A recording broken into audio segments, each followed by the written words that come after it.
Isang matagumpay, pinagpalang pagbati po sa inyo, mga gili po nating taga-subaybay, sa ating pong programang Tinapay ng Buhay.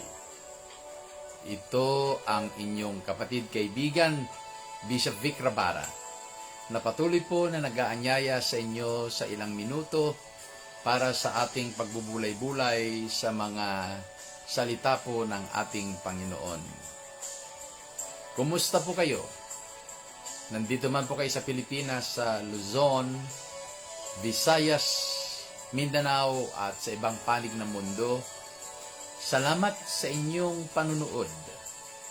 Nawa itong programa ay magiging pagpapala po sa inyo, maging kalakasan yung espiritual, gabay sa ating matagumpay na pamumuhay. Maraming salamat sa inyong patuloy na pagsubaybay. Salamat po sa inyong paglalike at kung hindi pa po kayo nag-subscribe sa aking YouTube channel, mag-subscribe po kayo YouTube channel Vic Rabara para sa ganun po ay panood ninyo yung mga earlier uploaded messages po and an opportunity for you to share yung pong mga earlier uploaded messages to your loved ones, to your friends, to your neighbors, to your fellow students, at kahit kanino nyo ipasa para sila din naman po ay mapagpala. Maraming salamat po. Sadyang napakabilis po ang panahon. Malapit na naman po mag-August. Isang buwan na lang. Mag-September na. Ayan, matapos na itong July. Tapos August, September. At sa Pilipinas po ay napakahaba po yung damdamin. Napakahaba po yung panahon ng parang Christmas season. At sabi nga po sa Pilipinas na kapag nagberna, September, October, November, December, yan po ay parang Christmas season na po para sa ating mga Pilipino. Kaya napakabilis ang panahon habang tayo po ay nasa gitna ng pandemic. Patuloy po ang ating pagtitiwala sa ating Panginoon na tayo ay kanyang iingatan, na tayo po ay kanyang gagabayan sa araw-araw nating pamumuhay. Maraming salamat sa inyong walang sawang pagsubaybay. And please share this to your loved ones and friends. Dito sa Revelation chapter 1. Revelation chapter 1. Verse 8. At mamaya po ay tatalon tayo sa verses 17 at saka 18. Revelation chapter 1, verse 8, 17, and 18. Ganito po ang ating mababasa. I am the Alpha and the Omega, says the Lord God, who is, and who was, and who is to come, the Almighty. Verse 17, sa second part ng verse 17, fear not, I am the first and the last and the living one. I died, and behold, I am alive forevermore, and I have the keys of death and Hades. Sinabi niya sa verse 8, ano po? Sabi niya, I am the Alpha and Omega. Second part ng 17, I am the first and the last. Pareho lamang po ang ibig sabihin ng Alpha and Omega, first and last. Sa Greek alphabet, sa ating Pilipino ay, ito po yung abacada. Yan, ganon po. Yun yung alphabet natin, abacada. Sa Greek po, alphabet, ang unang letra po nila ay alpha. At ang panghuli pong letra nila ay omega. Kaya ginamit ng ating Panginoon na sabi niya, ako ang Alpha at Omega. Ako ang umpisa ng Greek alphabet at ako ang katapusan ng Greek alphabet. Ibig sabihin po, siya talaga, noon pa, sa kasalukuyan at sa darating na hinaharap. Pinagpala ng Panginoon ang pagkakabasa ng kanyang mga salita. Sinulat ito ng isa sa kanyang mga disipulo na si John the Beloved. At kung uumpisan natin ang basa sa verse 1 pababa, ay makikita po natin diyan na si John the Beloved ay nandun po siya sa isla ng Patmos. Patmos. Siya po ay itinapon doon sa isla dahil po sa tinatawag po na religious persecution. At may mga nagsasabi ng mga New Testament scholars na isa sa naging karanasan ni John the Beloved sa mga pag-uusig ay siya daw po ay inilublob. Siya daw po ay kanilang inilagay sa kumukulong langis. Ano po? Inilublob nila, inilagay nila sa kumukulong langis si John the Beloved. And yet, miraculously, siya po ay hindi namatay. At dahil sa matinding persecution, at hindi nila mapigilan sa patuloy na pagbabahagi ng mabuting balita na ang Panginoong Hesus ay pinanganak, siya ay namatay, ngunit 3 araw ay nabuhay na muli, na nagbibigay ang Panginoon ng pag-asa ng buhay na walang hanggan kung tayo ay tatanggap sa Kanya bilang Panginoon at tagapagligtas. Yan po yung mabuting balita. Hindi nila mapigilan si Juan the Beloved na mangaral. At para sa ganun ay parang matigil na siya. Dinala siya sa isang isla. Itinapon sa isang isla sa Patmos. At doon po sa isla ng Patmos, doon po niya natanggap yung tinatawag po na kapahayagan ng ating Panginoon. At ito po yung tinatawag na the Book of Revelation. Sa 11 na disipulo na natira, sa kanya ipinadaan yung pagpapahayag ng Panginoon patungkol sa kasalukuyan na nagaganap noon, magaganap at yung magaganap pa in the future. Si John the Beloved po ang ginamit po ng Panginoon. Kaya itong binasa natin ay mga tinanggap ni John the Beloved sa kanyang pangitain at inutusan siya ng Panginoon na isulat niya ang kanyang mga nakita, ang kanyang mga narinig. At yung naisulat, ito po yung resulta, itong libro ng Apokalipsis, libro ng kapahayagan o ng Revelation. At dito po sa ating binasa sa verse 8, ang sabi niya, I am the Alpha and the Omega. Ang nagsasalita dito sa kanya ay si Jesus.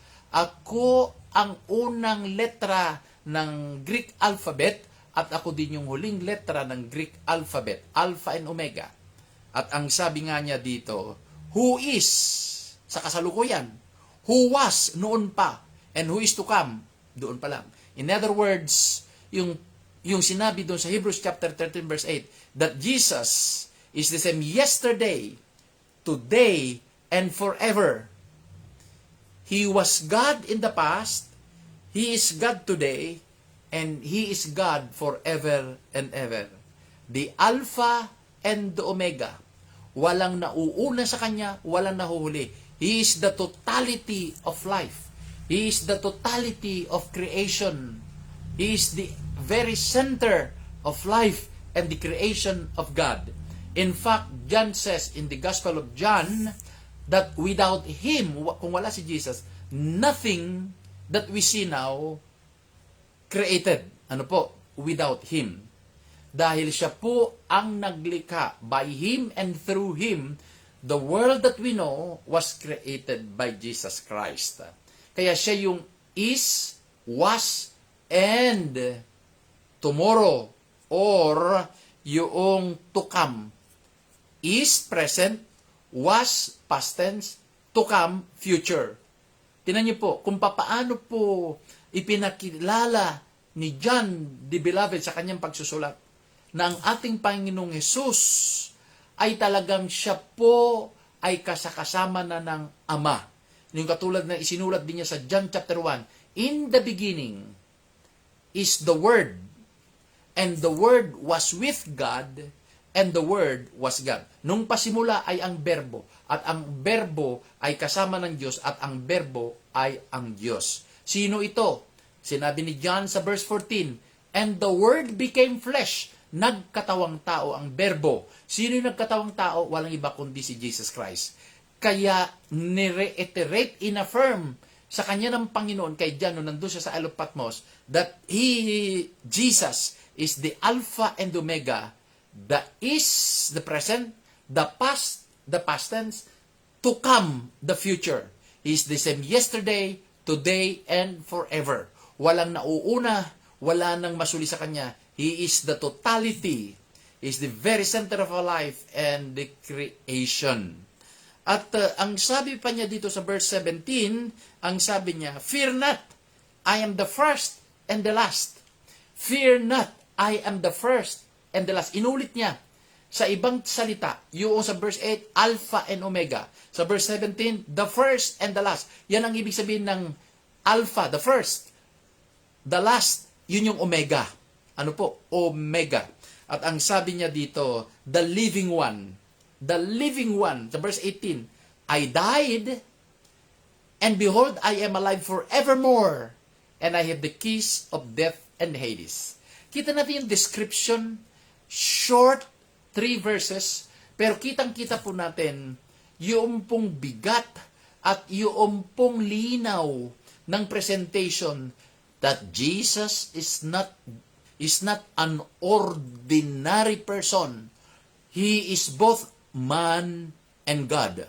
Pero ang binigyan din po dito ay His divinity, His being God, the Alpha and the Omega, the beginning and the end. At ang sabi nga niya sa verse 8, ang sabi niya, verse 8 I am the Alpha and Omega, who is and who was and is to come. Ito po yung kadugtong niya sa verse 8, the Almighty, ang pinakamakapangyarihan. Kung mababasa natin doon sa Isaiah chapter 7, Isaiah chapter 9, binangkit doon sa prophecy na merong may papanganak na lalaki at siya tatawaging Emmanuel, the Almighty. The Almighty. Sino yung tinukoy ni Propeta Isaias na Almighty that is to come? Walang iba kundi si Jesus. Dahil pagdating sa Revelation, isinulat ni John ng pagpapahayag, pagpapakilala ni Jesus, the Alpha and Omega, the first and the last, the Almighty, ang pinakamakapangyarihan. Brothers and sisters, magpasalamat tayo dahil ang ating Panginoon na sinasamba, ang ating Panginoon na ating sinusunod, ang ating Panginoon na ating pinaglilingkuran is not an ordinary God, is not among the gods that the people worship, but He is the God, the Lord, the Alpha and the Omega, the beginning and the ending of life, and the beginning and the ending of God's creation. At salamat sa Panginoon mga kapatid, na yung Alpha and Omega, the first and the last, ay nasa ating buhay, in Spirit, nasa ating puso, in Spirit, kasama natin ang Alpha and Omega, the beginning and the end, dahil siya din mismo nagsabi niya sa pagbabalik ko sa Ama, mananalangin ako sa Ama na ipapadala niya ang aking kahalili, ang aking kapalit. At yan ang banal na Espiritu at ang sabi niya, siya ay sa inyo. He will be with you. He will be with you. Pero po, ang triune God, the Father, the Son, and the Holy Spirit ay nasa sa atin in the person of the Holy Spirit. In fact, ang sabi ni Jesus sa Great Commission sa Mark chapter 28:16, Matthew 28 and Mark chapter 16, ang sabi niya, I am always with you. I am always with you. Tama. Always with us. Dahil yun mismong pangalan niya, Emmanuel.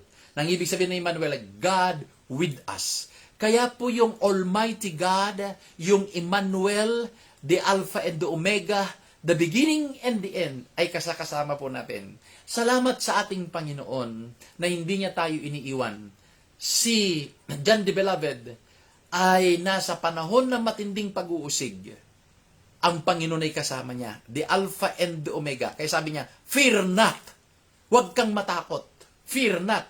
In other words, in the midst of persecution, fear not. Because I am your Alpha and Omega. I am your beginning and your ending. In other words, hindi kita iiwan. Hindi kita pababayaan. Kasama kita. Kasama mo ako. Dahil walang nauuna at walang panghuli, kundi ako. Salamat sa ating Panginoon. The Lord that we worship, the Lord that we serve, is a living Lord and a living Savior. He was dead.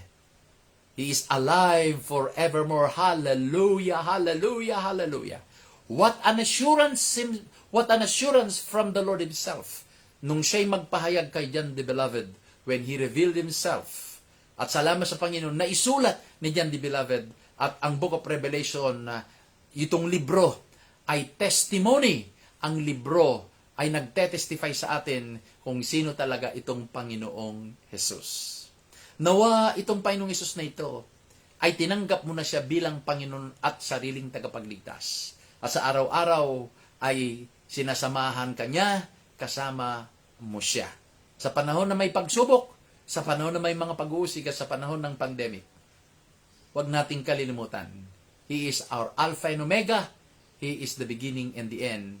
Kasama po natin ang ating Almighty God, Jesus Christ. Maraming salamat po sa inyo pong pagsubaybay. Ito muli po ang inyong programa, Tinapay ng Buhay, na nagpapaalala sa ating lahat.